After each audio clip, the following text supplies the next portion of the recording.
কে আছে? বাঘটা একটা লতায় ঢাকা গুহামুখের দিকে ইশারা করে। ওই গুহার ভেতরে? ওটা তো খুব অন্ধকার। ভেতরে কি সাপ খোপ আছে? বুঝেছি, তুমি বলছো ভয় পাওয়ার কিছু নেই। তুমি কি আমার সাথে ভেতরে আসবে?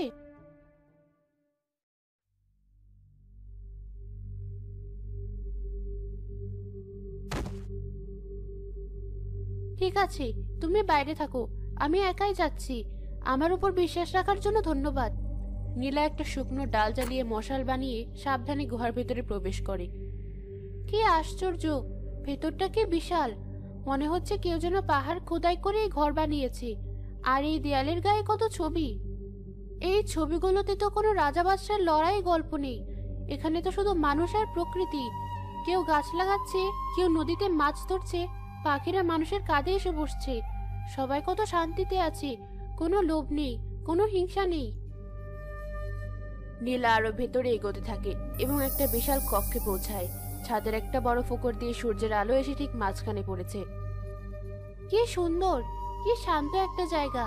কিন্তু গ্রামের লোকেরা বলে এখানে নাকি সোনাদানা আছে। কই, কিছুই তো দেখছি না।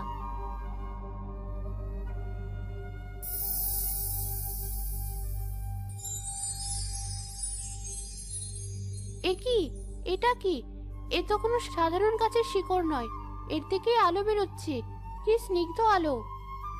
নীলা এগিয়ে গিয়ে শিকড়টা স্পর্শ করার সাথে সাথে পুরো গুহাটা উজ্জ্বল নীল আলোয় ভরে যায়।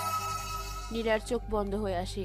তার মনে হয় হাজার বছরের পুরনো জ্ঞান, বনের সমস্ত কান্না আর আনন্দ যেন তার আত্মার মধ্যে প্রবেশ করছে। আমি সব দেখতে পাচ্ছি।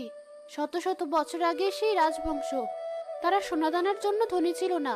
তারা ধনী ছিল কারণ তারা প্রকৃতির গোপনীয়তা জানতো। তারা জানতো কিভাবে বনের শক্তিকে ব্যবহার করে ফসল ফলাতে হয়, রোগ সারাতে হয়।